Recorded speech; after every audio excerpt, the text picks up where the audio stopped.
Hi guys, welcome to part 3. Today we're going to be adding in a character and setting up some of its animations. But first there's a bug that was pointed out by a viewer in part 2, which is just that collisions don't work when you come in at an angle like this. So we can fix this by going into the player physics, and after we do the vertical and horizontal collision checks, we're going to do one more collision check that will be in the direction that the player is moving. So we can get the player's direction just with let's create a new vector 3. We can just call this player direction equals new vector 3, and for the x we want delta x, and for the y, delta y. And we can just ignore the z because that's 0. And now we want to set the origin point of the ray, so we want that to be at the corner that is sort of leading the cube, or the player rather. So for example, if the player is moving to the left and down, then we want that to be cast from the bottom left corner. So we can create a new vector 3, and we can call this O for origin, equals a new vector 3, and for the x value, well, we can just copy the x value that we used in our horizontal collisions, and for the y, we can use the y value that we used in our vertical collisions. And the only thing that we need to change is these directions. So for the x direction, that is the sine of delta x, and for the y direction, that's the sine of delta y. And once again, we can just ignore the z value. Now let's see how this is working. So let's put in a debug.drawRay, and for the origin point we can have O, and for the direction, player direction.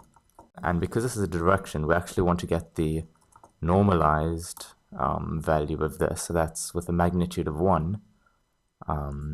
And now we should be able to see what's happening. Let me just hide this mesh renderer. Okay, and you can see over here in this view how there's a little ray cast from the corner in the direction the player is moving. So that's exactly what we want. Now we just have to make that function as an actual ray. So back over here, we can say ray equals new ray, and for the origin, O, and for the direction, player direction, and once again, we want to have the normalized value of that. And now we can say if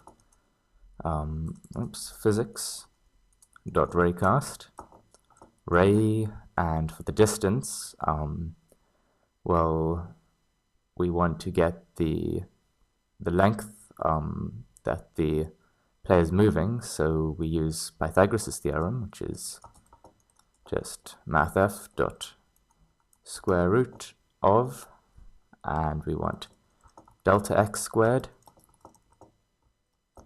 plus delta y squared. Okay, and for the mask we can just use our collisions mask, and I think I need one more bracket. Yep. Now if it collides, then we can just say grounded equals true, and delta y equals 0. And we only need this to execute if collisions weren't detected vertically or horizontally. So we can say if not grounded and double ampersand not movement stopped, then we can put all of this inside that. And now collisions should be working diagonally. And they are. Good. So now we're going to be importing our character. So let's create a new folder, and we can call this models. And into here you can import your character. If you want to use the same character I've made, then you can download that from a link in the description, but more than welcome to use your own. So you can see he's just got 4 basic animations set up. The one is just a sort of headband wave, just sort of waving in the breeze. The next is just an idle animation, which is just completely still.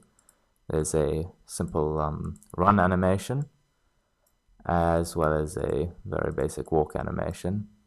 So the first thing we want to do is I'm going to go through all of these and just tick the loop pose box so that they loop.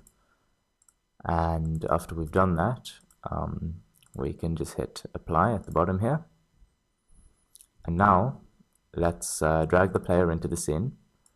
And the first thing we can see is that he is absolutely massive. So we're going to want to scale him down a bit, say to about 0.3 maybe. Okay. And now we want this to replace our player prefab that we have over here. So let us just copy these components. So we'll copy the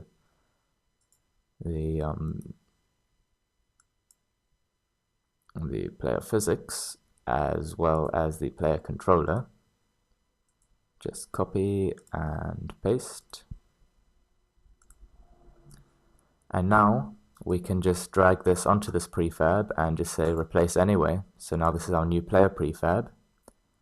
And we can fiddle with the box collider now to make it encapsulate the player. So let's see what we want these values to be. So we can put this at about a 5.1 maybe, and then this must then be double that, so 10.2, and that looks about right.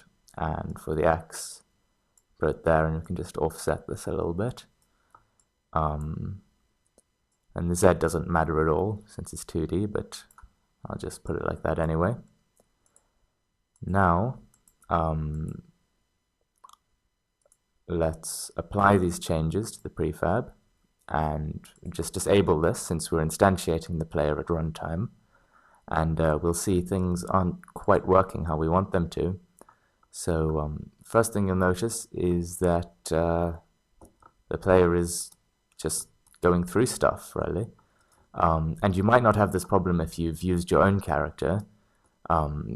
We're only having this problem specifically because we scaled this down, and if I were now to just show these rays that are being drawn, we can see that when we stored those variables for the collider size, we didn't take into account that the scale might not necessarily be 1. So what we're going to do, and this is also going to help us later because we're going to want to be able to resize the collider easily, say if the player slides or something. We're going to create a public void called setCollider, and it's going to take in 2 vector 3s. The one's going to be called size, and the other one center. And in here we can just say collider dot size equals size, and collider dot center equals center. And now we're going to want to update the size and center, the current size and center variables that we have that are being used in the calculations. We'll say center, or rather let's start with size, equals size times collider scale, which is a variable we'll set up. And same thing for center, center equals center times collider scale. And now over here we're going to create 2 more private vector 3s called original size and a new private vector 3 original center.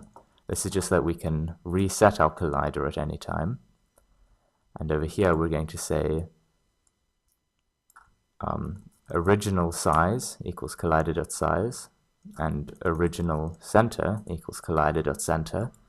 And then at the end of this we're going to say set collider, and we're going to pass in the original size and the original center. Okay, and now we're also going to want to set a private float called collider scale, and we'll set this first over here. We'll say collider scale is equal to collider, oh actually no, not the collider, but the transform dot scale, or the local scale. You can just say dot x. We're going to assume that it's scaled the same across all the axes. It's definitely bad practice to have it not uniformly scaled. And now let's see if things are working a little better. And you can see that they are. But we've still got this problem in that these rays are so spaced out now that the character is so tall that they're not always colliding.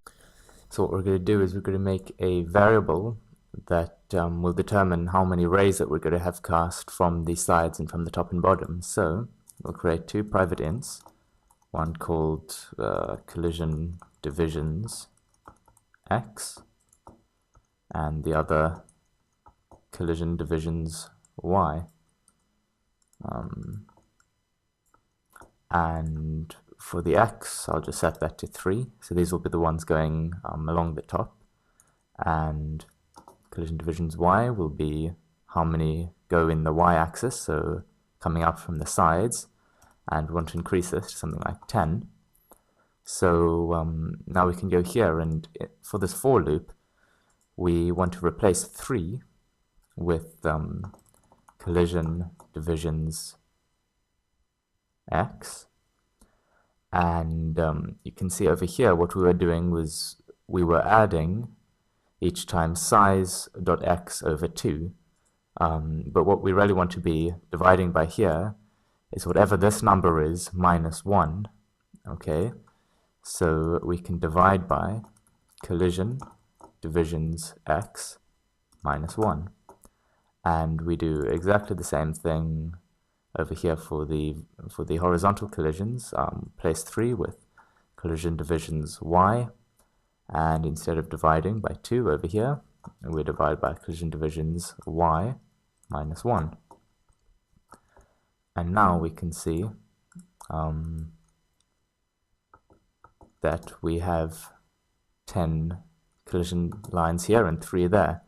So basically all we'd have to do is find the smallest object that we want to have our player able to collide with, and then just make certain that it isn't smaller than the distance between these rays, and that way we can be sure that the player will be colliding with everything that it needs to collide with. So now let's set up our animations. So first thing we need to do is we need to create a animator controller, and we can just call this player animator.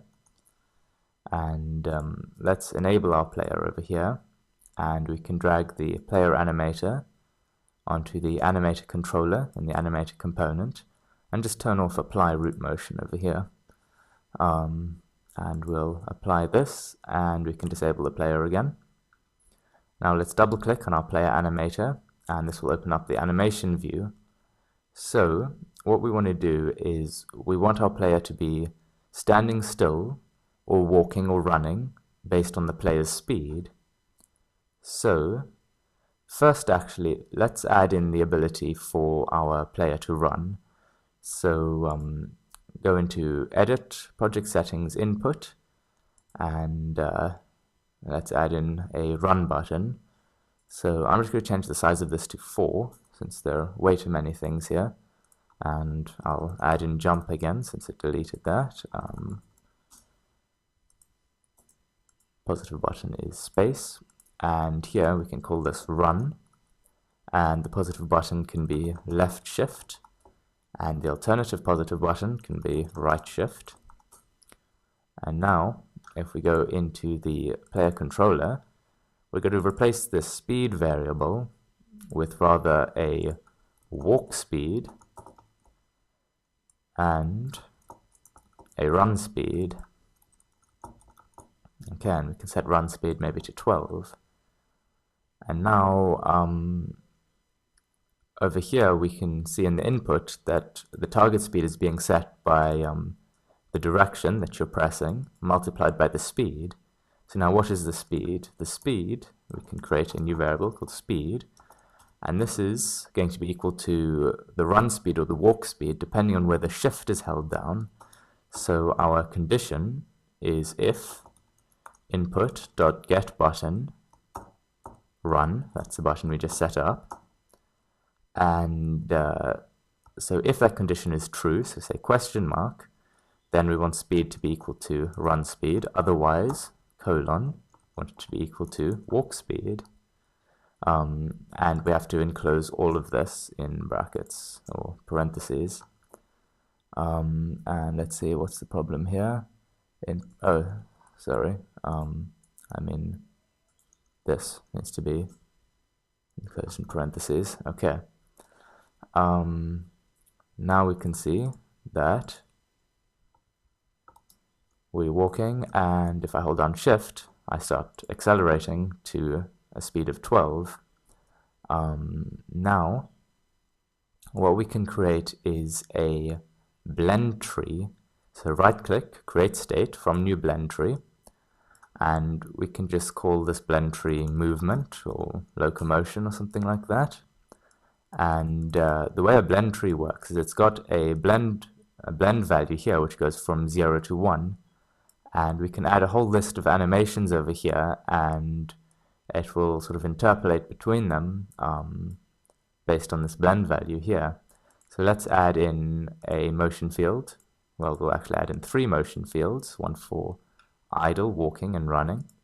And we can just open up our player here, and we've got all these animations. So let's drag in idle, and walk, and then run. Okay, and we're going to turn off automate thresholds, and we're going to set the threshold for idle should be 0, that's correct. And for the walking, well, we know our walk speed is 8, and we know our run speed is 12. And now we want to create a new parameter. We can create a float, and we can call this speed. And you can see that this variable over here has been renamed to speed, and you can change the parameter that controls this value over here if we had multiple. And the way we set this value is over here in our player controller. We first need to get the animator component, so we can say private animator, and we can just call it animator. Oops, animator. And we can say animator is equal to get component of type animator. And here we're going to say, let's see, where should we put this? Let's put it just before the input. We can say animator.setFloat, and the name of the float was speed, and then we can pass in a value, and for the value, say we just passed in current speed. Well, that's not really going to be ideal for 2 reasons. So the one is that the speed can be negative. Let's just click on our player here so you can see the value being changed here. So it's going from 8 to -8 or 12 and -12 if I'm running. But none of these are mapped to negative values, so we can actually just get the absolute value of that. So if we were to say mathf.absolute, hold on, mathf.absolute value of current speed. Now